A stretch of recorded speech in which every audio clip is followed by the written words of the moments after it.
Hello, Sharks. I'm Jonathan Little for PokerCoaching.com, here today with another episode of Weekly Poker Hand. Today, we're looking at a hand from the $10,000 buy-in. I think it's dollars, maybe it's euros, maybe it's pounds, who knows. The 10,000 something buy-in Party Poker UK Millions. This took place in 2020, right at the start of the year. This was actually my last live poker trip right before COVID happened. The world changed. Goodness gracious. All right, here we have a hand where we are watching Ryan the Beast Reiss. He won the World Series of Poker main event. He has over $15 million in live tournament cashes. He's in the hijack seat with ace-jack offsuit. His opponent is Roberto Romanello, who is a Triple Crown winner. He's won an EPT, WPT, WSOP, and a whole bunch of other stuff. And he is the all-time money leader from Wales. Would you all believe that I used to have a pen pal from Wales when I was like 5 years old? I would write letters to a girl in Wales who we met at Disney World. True story. Oh, the things that you learn about me in Weekly Poker Hand. Do any of you have pen pals in the comment section? Do people still have pen pals? I don't know. Anyway, here we go. Ryan Reiss is playing roughly, what are we looking at here? Roughly 17 big blinds deep, okay? Middle of the field, 151 players remain out of 530 with ace-jack. Seems like a spot where you can just raise it up with the ace-jack. You probably don't want to rip it all in from the hijack. That's a little bit too early of a position. Make sure you check out pokercoaching.com/tools. There we have GTO pre-flop charts. You will see ace-jack is a min raise, not an all-in. Reiss about 15 bigs behind.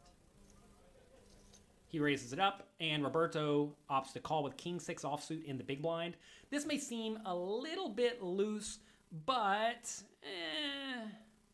it's close. It's close. Reiss made roughly a min-raise pre-flop, so you can't really fold in a tournament when there's an ante in play and there's no rake in the individual pot with a hand like king-6, although it's a pretty bad one. If you told me you wanted to fold king-6 every time, I wouldn't tell you it was that big of an error.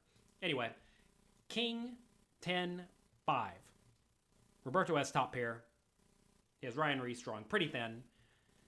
28%. What's going to happen? Roberto has an easy check on the flop. I have to think this is a spot where Reiss should be continuation betting pretty often, but you don't really want to bet hands like this, because if you bet and get raised, it's really miserable, right? Because notice you actually beat pretty much every draw with the ace-jack here. You beat all the club draws and all the open-ended straight draws / gut shots, besides ace-queen, which Roberto probably doesn't have. So if you bet here and get jammed, you may actually have to call it off. In that scenario where it's very close, you should often end up checking in that spot because getting jammed would be quite terrible. So I think given Reiss is pretty shallow here, I think checking back is pretty nice. It's king 10-5, top pair for Roberto. Roberto is so fascinating to me. I've never played with Roberto. Let's hear what Brent Higgs says. Defending the king-6, Reiss with a really nice check back here with ace-jack, and my goodness, just buries the biscuit. The straight. Wow, all the gravy. Do you all like gravy? What's your favorite food to eat with gravy? As a kid, I probably ate 1,000 biscuit and gravies. I don't think I've had one in like 8 years, but I've had about 1,000 biscuit and gravies in my life. True story. Ryan Reiss turns the queen of clubs, giving it straight. Seems like a nice spot to bet and not fold. Pretty awful turn for Roberto. You know, if you face a bet here, it could actually be a fold with the top pair bad kicker. Because what are you against when Ryan bets the turn? You're being against some straights, some flushes, and some bluffs. And I played with Ryan a decent amount. He's not like insanely loose and aggressive or anything where he's going to show up with a bunch of nonsense. That said, when it does check to him twice, if he's sitting here with whatever garbage hands he could have, like, I don't even know, 9-8 of hearts, he's probably going to bluff it. I mean, you got to try to pick it up with a 9-8 at some point, right? Yeah, top pair's probably too good to fold. But if you do face a turn plus river bet, I think it actually is a fold. Pot. Reiss with 725K behind. Now Ryan just wants to bet an amount that will result in him betting turn and being able to jam river. So I think you want to go pretty big here. Pot's 300. I think if you go 200, it's pretty nice. Pot will go up to 4. I'm sorry, pot will go up to 7. You'll have about 525 behind. Seems very nice to me. Sort of wet texture. As the board is more and more draw heavy, typically you're going to find that you want to bet larger and larger in general. How much for Ryan Reiss? 175 feels right. How about 150? Okay. I think this may be a little bit small, but yeah, whatever. This is a spot where I do think, though, Roberto's going to have a lot of hands that have some equity. And notice if he does have a hand with a random club, he's not really making much of an error by calling, right? So I think if you bet a little bit bigger, that's going to result in a lot of the random clubs either folding, which is fine, or calling incorrectly, right? Also, if he does have a hand like 10-9, you really want to just get maximum value, and I don't think he's going to fold a hand like 10-9 to 200K compared to 150. So I think I would have gone a little bit bigger here, just to set up nicer stack to pot ratio on the river and charge the draws the most you can. What do we do now? Top pair. I mean, we came along for the ride pre. We hit top pair. I know the board's ugly, but I think we just have to pay him the money here in this spot at least one time. Reevaluate on the river. What do you do with the top pair here? Ugh, I've already alluded to that. I think it could be a fold, but I don't think you can. Ugh, nasty spot. I would just call. A lot better if I had any sort of club in my hand, clearly. Clearly.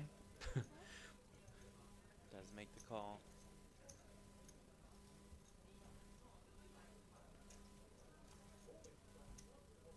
Ooh, the river is another king. A disaster. Yeah. Really.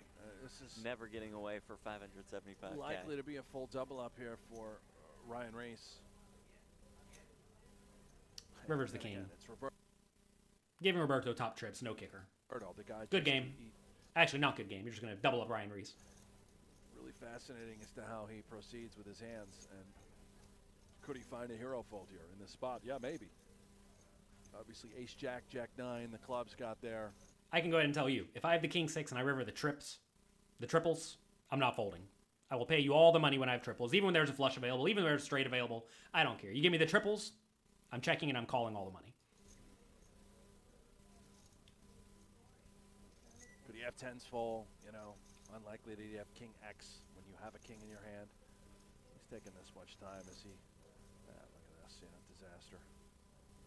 Just going to lead out. He'll pay off that time bank and he'll pay off Ryan Reiss here, most likely.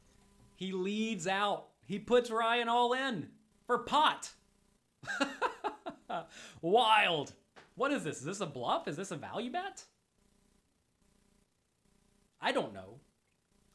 Is this a bluff or a value bet? Let me know in the comment section what you think. Interesting play. You got to think if you lead here, no worse hands are going to call, right? I mean, like maybe you're trying to get called by ace queen or queen jack. Like those would just keep checking on the turn a lot of the time, right? What in the world is happening here? Weird one. As Brent said, Roberto gets in there, he mixes it up. I would not expect a lead here. Anyway, over to Ryan Reiss. What do you do?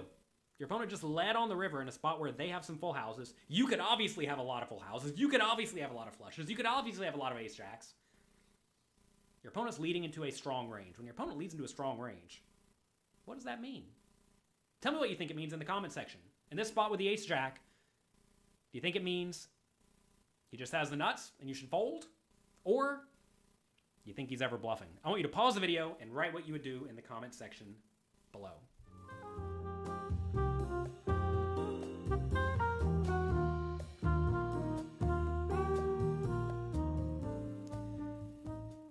All right, this is a spot where, seriously, this boils down to how creative is my opponent?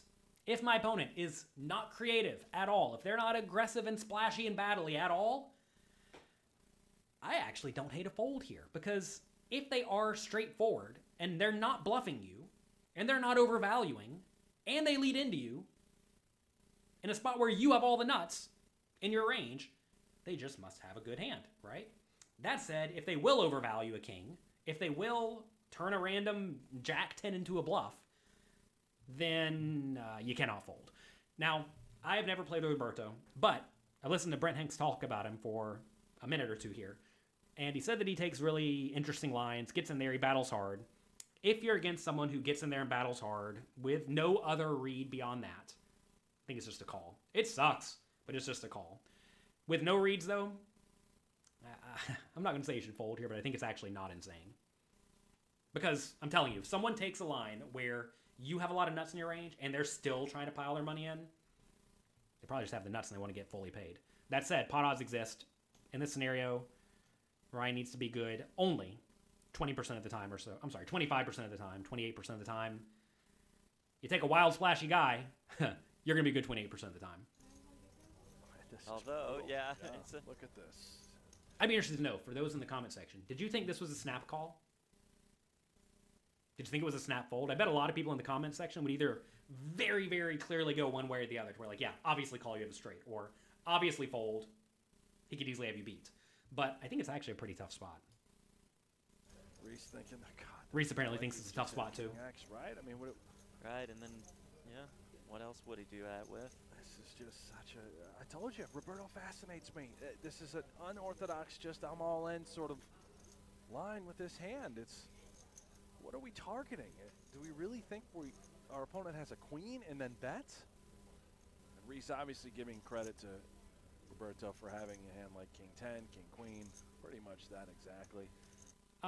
It is worth noting here, the commentator Brent said that, like, what are we actually targeting with this King 6? And I don't think Ryan's going to call it off with a queen all that often. So if he's not going to call it off with a queen, this is essentially a bluff. Does Roberto think he's bluffing? I don't know. Roberto, if you're listening, are you bluffing here or are you value betting? Let me know. I'm curious. If you're value betting, I think it's thin. If it's a bluff, I guess I don't hate it if you think you can get him to fold out straights and flushes and queen, or, well, what else do you get him to fold? Straights and flushes, that's it, right? Maybe random King Jack. You think you ever get him off King Jack? I don't know. I don't know. I don't know what's going on here. Maybe somehow like pocket fives. Maybe a flush you could play this somehow way. clubs. Yeah.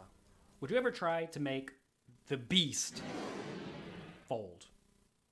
It's hard to make someone whose nickname is the Beast fold. You know. Went check on the flop. That said, this guy looks like he has it. Ryan throws in a time bank chip. It's just seconds to act.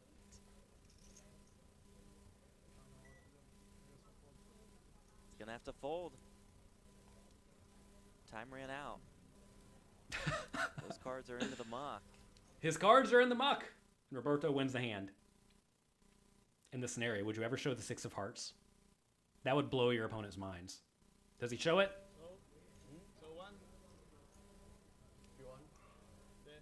Oh no, don't show the 6 ball. Well, we'll never know, unfortunately. Tough luck. Ooh, would I show the 6 here? Ooh, that would be an ill play. Look, I don't show a whole lot of hands, but if I had the 6 of hearts in my hand on this board, you gotta show that one, that for the fans. That's just a fun spot. All right, that's gonna be it for this episode of Weekly Poker Hand. Again, thanks to Party Poker for letting me use this footage. Check them out at youtube.com/partypokerlive. Good luck in your games. Have a great, great week. If you pull off an insane bluff, or if you could even just show a fun card, spice it up a little bit. Show it to him. I'll talk to you next time. Did you know that subscribing to this YouTube channel will increase your poker win rate by 36%? Go ahead, do it. Actually, that was a bluff. You actually have to watch all the content and apply yourself and work hard and put in volume. Sorry about that.